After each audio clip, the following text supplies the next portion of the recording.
মিলেমিশে একাকার হচ্ছে ভারত পাকিস্তানের ডাক ইনিংসের রেকর্ড। সাইম আইয়ুবকে ছুতে অভিষেক শর্মার কাছে আছে আগামী 10 মাস। অভিষেকের একটি মাত্র ডাক ইনিংস এই দুই ব্যাটারকে ভাসাবে একই জোয়ারে। টি-20 ক্রিকেটে নজরকাড়া উত্থানের পর কেমন পতন ভারতীয় ওপেনার অভিষেক শর্মার। ডাক রেকর্ডে অভিষেকের পাশেই আছেন বাংলাদেশি এক ব্যাটার। টেস্ট খেলুড়ে দেশগুলোর মধ্যে টি-20 ফরম্যাটে এক বছরে সর্বোচ্চ ডাক মারার রেকর্ডে এখন একে অপরের পাশে আছে পাকিস্তান, ভারত ও বাংলাদেশ। প্রতিবেশী দেশ হিসেবে এটাই কি তবে পাশে থাকার চরম নিদর্শন?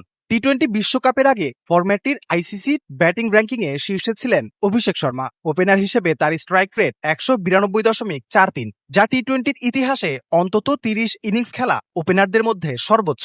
একে তো 2007 বিশ্বকাপে যুবরাজ সিং এর ঝোড়ো ইনিংসের সঙ্গেও তুলনা করেছিল। কিন্তু বিশ্বকাপের বাস্তবতা বলছে ভিন্ন গল্প। যুক্তরাষ্ট্র, পাকিস্তান ও নেদারল্যান্ডসের বিপক্ষে টানা 3 ম্যাচে 0 রানে আউট হয়েছেন অভিষেক। আন্তর্জাতিক টি-20-তে ওপেনার হিসেবে এক বছরে সর্বাধিকবার 0 রানে আউট হওয়ার অস্বস্তিকর তালিকায় নাম উঠেছে তার। চলতি বছর মাত্র 8 ইনিংসে 5 বার ডাক মেরেছেন অভিষেক। গত বছর 25 ইনিংসে ওপেন করে 6 বার 0 রানে আউট হন সাইম। টি-20-তে ওপেনারদের মধ্যে এক বছরে এটাই 0 রানে আউট হওয়ার রেকর্ড।